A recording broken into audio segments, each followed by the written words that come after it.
handa nang i-document ng next Skinny Hopeful ang kanyang idol experience dahil sa isa siyang vlogger. Let's head to my vlog! Hi, I'm Dion Luis Ang and I'm 11 years old and I am from Tondo, Manila. Tatlo po kami magkakapatid.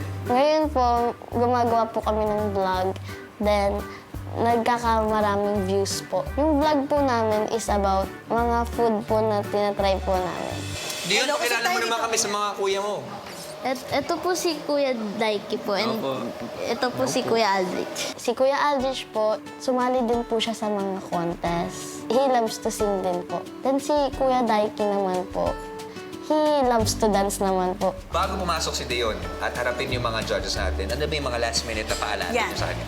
Ayun po, bigay niya lang po yung best niya kasi ang sabi ni Mami sa'yo, Nagalingan ko and huwag mahiya. tsaka kapalan ng Mukha. Yan! Gusto ko pong ma-continue yung dream po ng mami ko na maging artista po.